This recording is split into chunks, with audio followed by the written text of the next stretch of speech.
Olá, tudo bem? Seja muito bem-vindo ao canal JJ88, aqui é Jason Moraes. Pessoal, tô com o seu Dante aqui. Bom dia! Bom dia. Tudo bem? Bem. Prazer em conhecê-lo.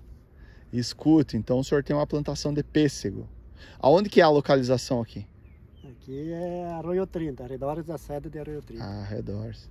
E aí o senhor, vamos aí para nós mostrar. O senhor faz muito tempo que o senhor lida com pêssego. Bastante tempo. Que coisa boa, olha só. Gente, nós vamos aqui nós vamos mostrar na casa lá também. Tem a questão do pêssego, né? Que tá na colheita agora, né? Colheita do pêssego. É o começo da colheita. O pêssego, ele é muito bonito, aflorada, né? Eu já presenciei uma vez, é a coisa mais linda do mundo, né? É. Só que a florada, ela é rápida também, lá é. Olha, gente, o tamanho desse pêssego aqui, ó. E aqui nós temos duas variedades, esse é um amarelo. Então, a família Bortoli chegou aqui como? Aqui a gente morava no interior, ali a 3 km daqui, e daí a gente comprou esse terreno, que esse terreno tinha uva aqui. Aqui a gente trabalhou uns anos com uva. Aí as uvas foram morrendo e tal. Começou no pêssego. Começou no pêssego, mas agora ainda nós estamos na uva também, nós temos uva. Tem uva também. Quantos pés, quantos hectares é? Hoje deve ter uns 3 hectares de pêssego. 3 hectares de pêssego. Olha só. Eu tava vendo. Vamos aqui, tem um lugar aqui muito bonito aqui na frente, olha só. Escute, eu vi que a plantação do senhor, na verdade, é uma plantação bem moderna, né? Ó, esse pé talvez é um dos mais modernos. Ela é bastante fruta. Aham. Olha só, gente, ó. Então, bastante. Aqui na verdade temos duas variedades nesse pedaço. Então esse ele amadurece um pouquinho antes e esse aqui depois. Aqui pra cá deve... Olha só. É sua esposa que chegou ali? Sim. Ah, opa, deu boa. Já vamos aqui, já vamos prosear com ela. Olha só, pessoal. Olha aqui. Como é que é o nome dela? Ilha. Dona Ira. Ô, Dona Ira, bom dia. Bom dia. Estamos na roça aqui. Tudo bom? Prazer em conhecê-la. Prazer é meu. Olha, estão mostrando a roça de pêssego aqui. Ah, sim. Eu venho pouco aqui. Ah, a senhora vem pouco? O artista aqui é ele. Ah, o artista é o seu Borto ali. Seu Lírio, é isso? Não. Seu Dante. Dante. Olha o seu Dante. Vamos dar. Como é que planta pêssego? Ele não contou? Não, ele não contou. Nós estamos começando a entrevista agora. Olha só como é bonito a gente. Plantar pêssego virou uma arte, sabe? É algo que daquele pé antigo que se fazia na propriedade, hoje ele exige um cuidado muito especial para que a gente consiga produzir algo de qualidade, né? É muito mais complicado hoje produzir para o cliente quer produto de primeira, né? E isso exige, então você pode ver que o formato deles parece que é quase que um bonsai, não é isso? Exatamente. Porque a natureza do pessegueiro, ela é para subir mais erecta para cima, né? Mas se a gente deixasse nessa posição, quem é que colhe um pêssego lá em cima, na altura, né? Então tem que estaquear, tem que abrir, tem que cortar certos galhos, tem que conduzir a produção mais baixa, né? E isso dá trabalho, porque o galho do pessegueiro, para quem ocupa até como madeira para queima, para fazer fogo, ele é uma excelente madeira. Isso significa que é um galho duro, né? E o galho duro, ele exige um trabalho bastante braçal, pesado, para que a gente consiga serrar e conduzir o galho mais baixo, né? A poda, ela é bem pesada para isso, né? Olha, então, eu teve numa entrevista que eu encontrei uma pessoa, plantador de pêssego, ele falou, ó, pêssego é para quem quer trabalhar. E eu admito que é isso mesmo, né? Confirmo essa, porque você não consegue conduzir um pomar dizendo, olha, vou trabalhar de tal época a tal época e tá tudo feito. Você planta uma roça de milho, você vai plantar, você passa um veneno e você vai colher ela, né? O pessegueiro não. O pessegueiro exige o ano inteiro de atividade, porque uma hora você precisa fazer a poda, você precisa fazer o tratamento do inverno, você precisa fazer raleio, você precisa tratar esse pêssego quando ele brota, você precisa ficar cuidando se alguma praga não está atacando. E aquele olho constante em cima dele para que não aconteça que alguma doença, alguma praga em poucos dias acabe com tudo, né? Olha só. É o que eu tenho admiração pelo homem da roça, é isso, né? Você cuida de um pé de pêssego 360 dias do ano para colher em um dia. Exatamente. Né? Um dia. Quer dizer, o seu trabalho, o trabalho do ano inteiro tá aqui, ó, gente, ó. Sim. E aí é admirável, né? A coragem que os agricultores têm de cuidar dessa planta aqui o ano inteiro para que possa colher e com essa colheita tirar o seu sustento, né? Sim, ela no máximo um pessegueiro, a safra dele dura 20 dias no máximo, né? Então você pode ver aqui que tem esse mais grosso que vai ser colhido primeiro. Vai ter outro menorzinho aqui que é daqui uns dias, esses menorzinhos aqui que vão amadurecendo. E a partir do momento que começa a colheita, aí você tem que cada 3 dias, no começo uma semana, depois cada 3 dias e no final quase todo dia você tem que estar passando e colhendo aquele pêssego que está no ponto. Se passar vários dias você vai perder produção com certeza. Olha, né? Só. Então, por exemplo, eu estou passando hoje aqui, eu colho esses aqui. Semana que vem eu colho esse, dali 15 dias, é mais ou menos assim, né? É, isso aí. Olha só que incrível. Escute, tá compensando o pêssego hoje? Quanto que tá na roça o quilo do pêssego? Assim, se for vender de bastante. Nós estamos vendendo hoje direto ao consumidor a R$6. Mas isso porque é direto ao consumidor. No passado nós trabalhávamos com Ceasa, mas nós estamos muito longe dos grandes centros, né? Não é possível fazer esse trabalho sem depender de um atravessador, de um caminhoneiro. O atravessador vai pagar 3. Olha, se hoje eles pagassem 3 de toda a produção, ainda a gente diria que eles estariam pagando bem. Mas daí eles fazem classificação. Talvez R$3 é o extra, é o bom, né? O extra, o grandão. graúdo. Aí depois sai um pêssego médio, sai o miúdo. E esses simplesmente eles pagam um valor muito irrisório, não tem condições de trabalhar. Quando o turismo começou a nos procurar, que eu digo sempre, não fomos nós que procuramos o turismo, mas sim o turismo que nos procurou, daí é que por um tempo a gente trabalhou as duas coisas assim, porque era conforme alguém procurasse a gente, né?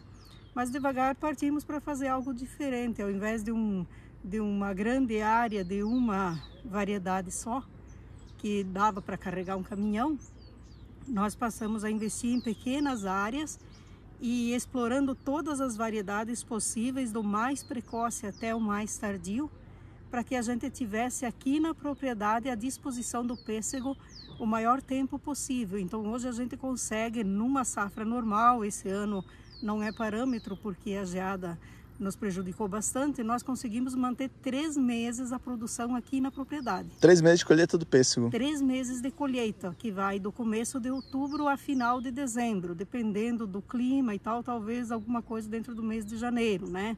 Isso às vezes dá uma diferença de 15 dias, tanto para começar a safra como para terminar. Tudo depende do clima, às vezes as geadas tardias ou o frio que se estende mais, né? Ele atrasa a produção. Ou caso a geada, o calor venha mais cedo, adianta a produção, né? Olha só. Então a gente consegue assim manter o pêssego na propriedade nesses 3 meses. Isso falando do pêssego, mas daí com o tempo a gente introduziu a uva também, que no final do ano, começo de janeiro, ela começa a amadurecer. E também na venda aqui na propriedade a gente consegue manter ela mais uns 2 meses. Então de outubro até final de fevereiro a gente tem pêssego e uva. E depois, março e abril, a gente consegue manter o caqui. Então, dentro da nossa propriedade, hoje, a nossa renda da fruta, ela vem da venda que a gente faz direto ao consumidor. Na propriedade? Na propriedade mesmo. Porque a gente tem essa facilidade em função da propriedade ser também perto da cidade. No passado, existiam muito mais plantações de pêssego aqui na região, né? Aqui no município. Mas pela dificuldade da comercialização, como eu expliquei antes, os agricultores acabaram desistindo. Então hoje a gente tem uma boa freguesia aqui do município mesmo que vem comprar na nossa propriedade, além do turismo que nos visita também. Olha só. E como que o turismo chega até vocês? Olha, no começo, quando começaram a vir, foi quase que por acaso que isso aconteceu, né? E excursões principalmente da área litorânea, com que começaram a nos visitar. E daí agora, com como nós temos uma empresa de turismo receptivo aqui na cidade, essa empresa também entra em contato e a gente tem essa parceria, então, de receber o agricultor. Os grupos. Aliás, os grupos que vêm, né? Pois é, e aí recebendo o grupo, há uma cobrança ou pela visita, ou é só pelos produtos que vocês vendem? Nós vamos mostrar a casa lá, que é muito bonita. No passado a gente fazia só pelo produto que a gente vendia, mas devagar essa estrutura ela começou a gerar um custo maior, né? Porque a gente precisa oferecer uma degustação dessa fruta, como a gente já tem os produtos coloniais também, que a gente já fabrica os produtos coloniais, o Dante cuida da roça, né? Cuida do pêssego aqui, e eu lá na propriedade vendo, lá em casa vendo e fabrico também produtos que são derivados do pêssego e de outras frutas. Então a gente tem as compotas, os doces, as geleias, os licores, sucos, à venda lá no porão da casa, e isso daí também integra no turismo, né? Mas devagar essa estrutura foi custando um pouco mais para a gente, e hoje a gente cobra uma taxinha por essa visita. Não é uma taxinha, não é explorativo tudo isso, né? Mas a gente tem que também tirar esse custo que a gente tem com isso. Degustação.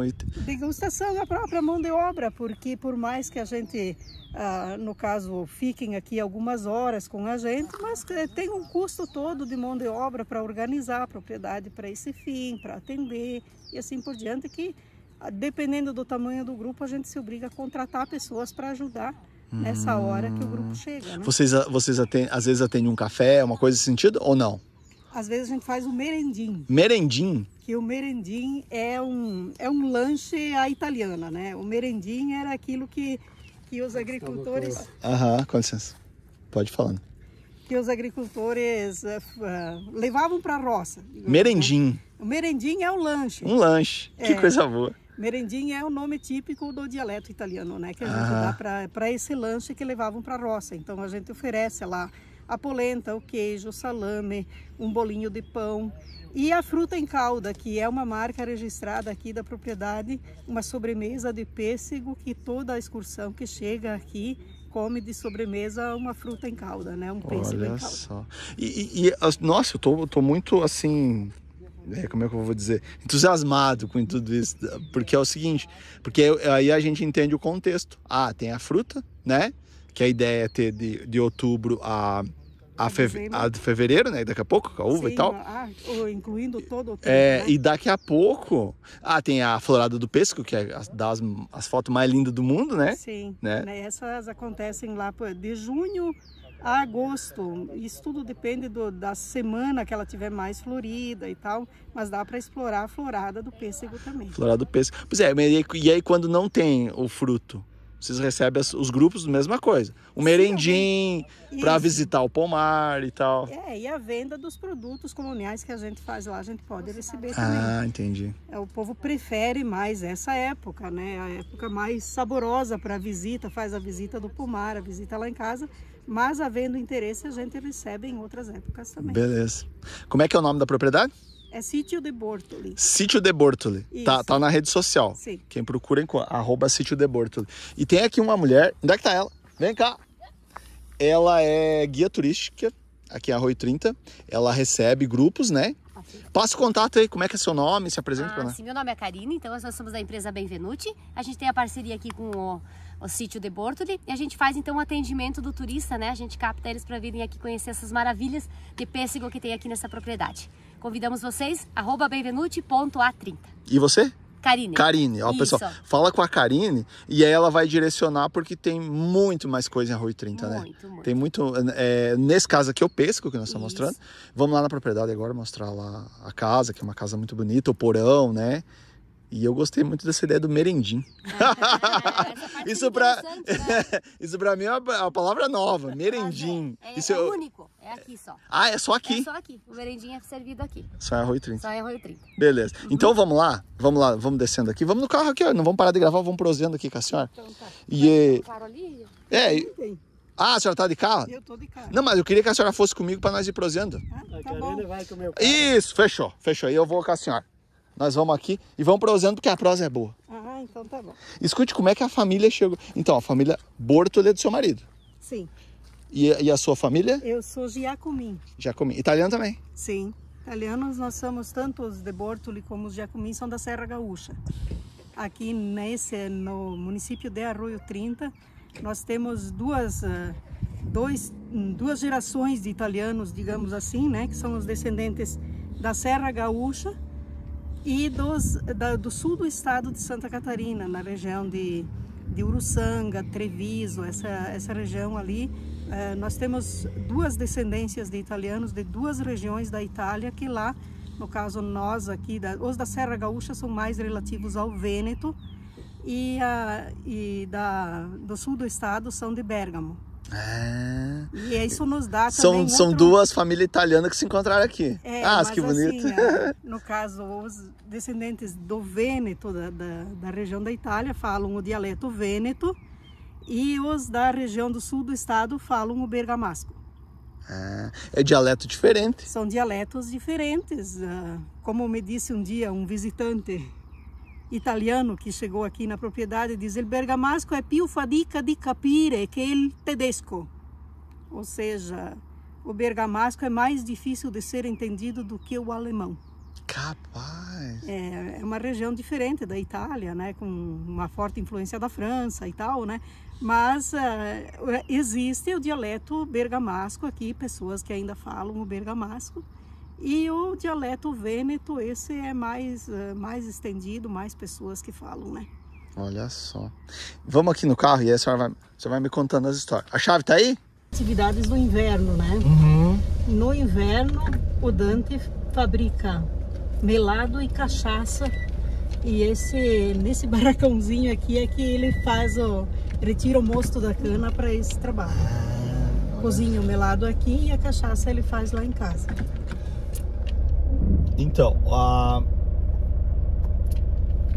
as famílias chegaram aqui em Arroio 30, as famílias italianas chegaram aí, não tinha nada, né? A família de Bortoli chegou antes da família Giacomin. A família Giacomin veio em 59, da região de Farroupilha. E a família de Bortoli chegou bem antes, em torno de 85 a 87 anos já faz, baseados numa irmã do Dante que agora, daqui uns dias, já vai completar os seus 90 anos e ela chegou aqui com 3 aninhos. Então, são quase 90 anos já de história, né? Que a família de Bortoli tem aqui. Essa propriedade, eles adquiriram em 70, no ano de 1970, que chegaram até aqui. E depois, então, já tinha um pareiral plantado aqui, eles já trabalhavam com fruta. E, enfim, na história dos de Bortoli sempre houve no sangue essa tradição de cultivar a fruta, né? Mesmo no começo, antes de estar aqui mais perto da cidade, lá no interior, mesmo que fosse laranjas, produções mais simples assim, muitas pessoas da cidade iam até a propriedade deles para comprar laranja em dúzia, por exemplo, na época, né? Olha só. Eles plantavam para o gasto deles e tinham também algum excedente que eles cediam para os visitantes. Essa história é bem antiga de receber gente na propriedade. Quando eles vieram aqui mais perto da cidade, aí tinha o pareiral, bastante produção de figo, e também o povo da cidade vinha até a propriedade para buscar. Depois, por um tempo, eu já estava aqui na propriedade. É lá na rua. Sim. Eu achei que era... O pareiral foi morrendo por causa de uma doença. E foi ali que a gente partiu para o pêssego. Isso, pode entrar ali. O pêssego é recente na família. O pêssego, nós começamos em 82. 42 anos atrás. 42 anos atrás. E foi uma aposta o pêssego, né? Sim, a aposta foi grande na época.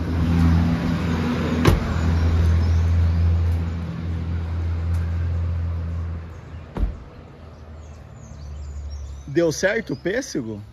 Na verdade, no começo, assim, era complicado porque nem ponto de maturação não se sabia direito, né? Tudo foi aprendizado, tudo foi na experiência própria de aprender com os erros mesmo, né? Olha só, isso é muito difícil. Isso. Aprender com... Porque assim, eu entendi, porque o pêssego ele é muito vil, ele é muito macio, né? Uhum. Você colhe, tem o ponto certo de tirar da roça até o consumidor consumir lá, né? Mas assim, o tempo que a gente vendia para o Ceasa, ele tem que ser consumido, ele tem que ser colhido mais verde ainda, né? Consequentemente pesa menos também, tudo isso tem. Se colher mais maduro, ele chega lá e o tempo de prateleira para o comerciante é mais curto, né? Olha aqui, ó, gente, ó. Então aqui é a casa da propriedade, aonde vocês recebem no porão. Sim. E o porão tem tudo a ver com o italiano, né? Na verdade, o porão surgiu pela necessidade, né? Que era um canto que a gente tinha para depósito, no passado você fazia o vinho, né? E daí agora a gente elaborou um canto aqui, até ocupando algumas coisas relativas a conservar um pouco do museu, de objetos antigos, que é da propriedade mesmo, né? E fomos incrementando assim, né? Esses móveis que eu utilizo como prateleira também, eles são móveis que eram aqui da casa da minha sogra, né? E alguns até, aquele maior lá a gente ganhou de vizinhos que querem se desfazer, né? E a gente foi aproveitando esses espaços, né? Tentando também dar um sentido de reverência a quem veio primeiro que a gente e deixou uma herança aqui, uma história que com certeza, se a vida hoje de um fruticultor é sofrida, muito mais do que quem desbravou para isso, né? Concorda? Nossa, meu Deus. E daí a gente também, cada objeto que tem aqui na propriedade tem que dar o devido valor, né? Porque não existe não olhar para um objeto e dizer que não se tem a lembrança de quem foi proprietário dele, né?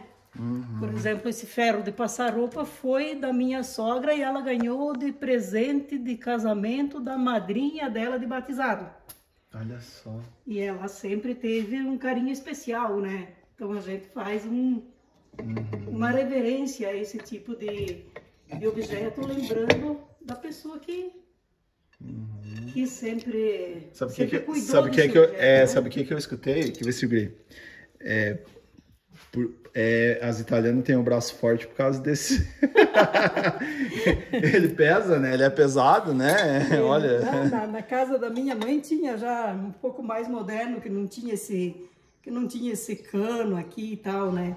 Mas eu sei bem do medo que eu passava de queimar uma roupa, porque se hoje você regula um ferro, lá tem como regular a temperatura.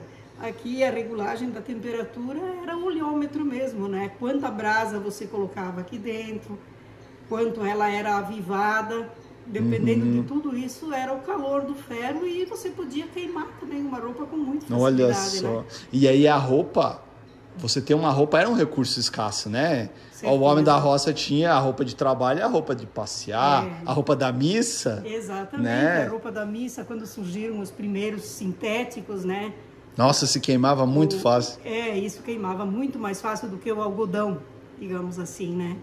Então, o cuidado era redobrado. Não raro, para evitar alguma falha, se colocava outra roupa por cima, para não colocar o ferro direto em cima, para não se queimasse, queimava aquela roupa, uma roupa mais gasta, mais usada. Aquela roupa do serviço.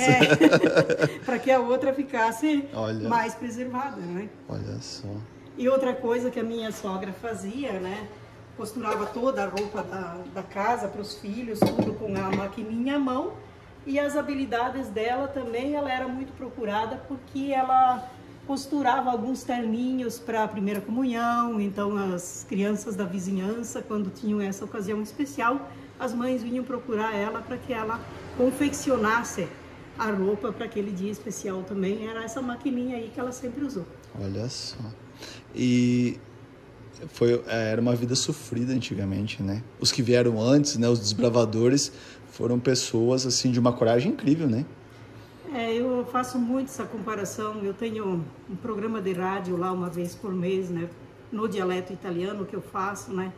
E a reverência especial é essas pessoas mesmo, porque se hoje a pessoa se diz corajosa por enfrentar certas situações e seguir adiante, imagine a coragem dessa gente, o otimismo que eles tiveram, onde o recurso era praticamente nada, era em busca da sobrevivência da família mesmo, e eles chegaram a ter, não só deixar uma família conduzida, porque a fé deles fazia com que a ética fosse algo que eles davam, que era primordial, né?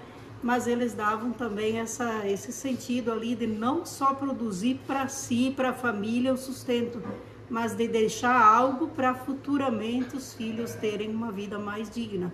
Por isso, então, a aquisição de terras, para poder deixar para um filho um começo de vida e tudo isso. Então, além de, principalmente as mulheres, nesse caso, sempre faço uma reverência especial para elas, né? Porque não era 3 filhos, 2 filhos, como hoje uma família tem.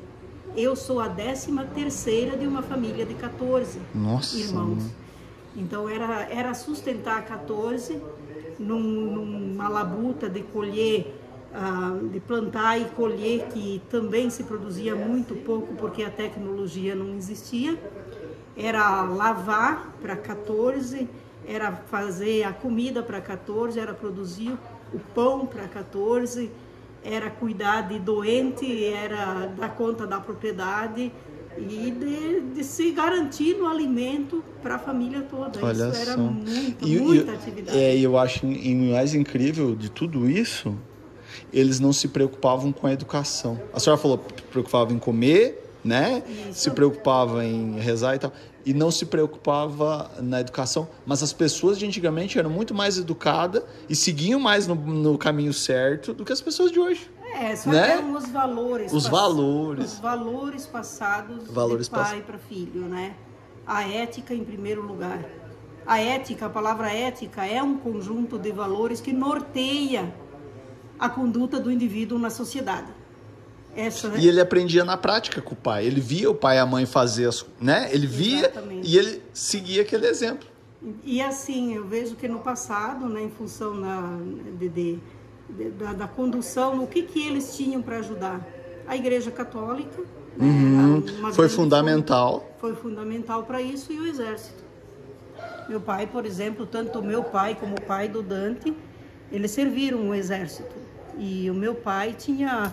O grau de estudo dele hoje seria quase que o 2º grau, pelo que ele aprendeu no Exército, né? Então eles aprendiam a ler, eles aprendiam a escrever, e alguns eles também acabavam, no caso, conduzindo os filhos também para esse estudo, uma vez que pouco eram as oportunidades, mas quem serviu o Exército, por exemplo, viu que existia aquela necessidade de conduzir os filhos para esse tipo de educação, garantir que ele aprendesse a ler, que ele aprendesse a escrever. Tudo dependeu de oportunidades dos mais velhos para passar adiante também, né? Então, quem não teve oportunidade de aprender a ler e escrever no passado, não conduziu os filhos para uma educação, para ele aprender a ler e escrever. Não via necessidade. Você não ama aquilo que você não conhece. Não é assim? Mas aqueles que tiveram a oportunidade, mesmo sendo pouca, o que era um ano de exército?